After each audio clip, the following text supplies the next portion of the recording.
नमस्कार दोस्तों, स्वागत है आप सबका हमारे चैनल पर। आज की इस वीडियो में हम जानेंगे कि वट सावित्री व्रत कैसे रखा जाता है तथा इसकी पूरी विधि क्या है और कौन से वह 6 काम हैं जो आपको भूल कर भी इस दिन नहीं करने हैं। तो यदि आप भी पहली बार वट सावित्री का व्रत रख रहे हैं तो इस वीडियो को अंत तक देखिएगा।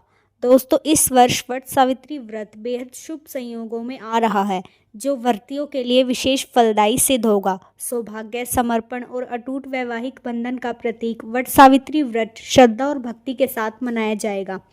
इस दिन सुहागिन महिलाएं निर्जला व्रत रखकर अपने पति की लंबी उम्र, सुख समृद्धि और परिवार की खुशहाली के लिए ईश्वर से प्रार्थना करती हैं। इस व्रत को लेकर सुहागिन महिलाओं में काफ़ी उत्साह रहता है। महिलाएं पारंपरिक तरीके से सज धज कर वट वृक्ष के नीचे एकत्रित होकर और विधि विधान के साथ पूजा अर्चना कर सकती हैं।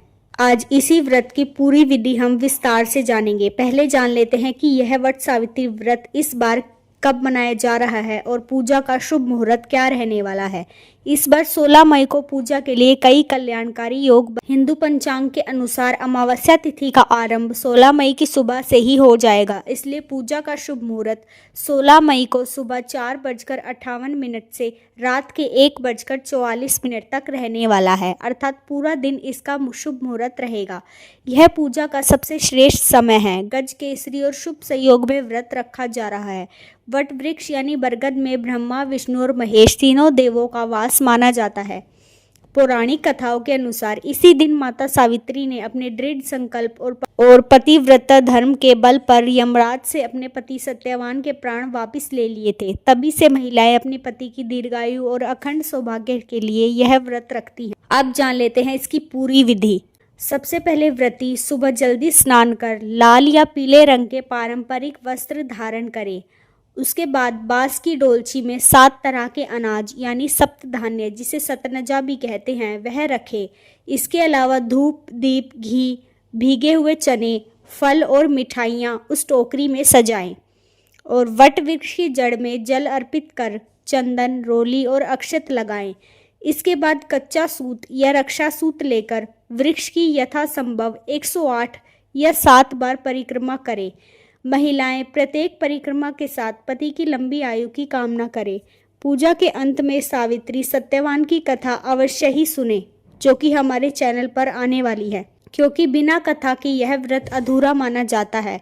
पूजा के बाद भीगे हुए चने और सामर्थ्य अनुसार दान दक्षिणा अवश्य ही करें। दोस्तों, यह थी इस व्रत की पूरी विधि। अब जानेंगे वह कौन से 6 काम है जो आपको नहीं करने हैं। पहला काम है काले, नीले या सफ़ेद रंग के कपड़े और चूड़ियाँ बिल्कुल भी नहीं पहनने हैं और 16 श्रृंगार करना इस दिन अनिवार्य है।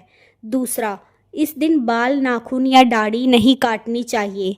तीसरा, तामसिक भोजन, मांस, मछली, प्याज या लहसुन का सेवन इस दिन भूल कर भी नहीं करना है। व्रत के दौरान पानी या भोजन भी नहीं करना। यह व्रत निर्जला ही उत्तम माना जाता है। चौथा, किसी भी विधवा महिला को सुहाग की वस्तुएं भूल कर भी दान में ना दें। पांचवा, पूजा के बाद बरगद के पेड़ के नीचे से कोई भी वस्तु पूजा की अपने घर नहीं लाना चाहिए। छठा, व्रत के दिन में सोना उचित नहीं माना जाता, इसलिए यह भी आपको नहीं करना चाहिए। तो दोस्तों, यह थी वट सावित्री व्रत की पूरी विधि और वह 6 काम जो आपको भूल कर भी नहीं करने हैं। अगर आपको वीडियो पसंद आई तो कमेंट में लिख दीजिए राधे राधे और हमारे चैनल को सब्सक्राइब कर लीजिए। धन्यवाद।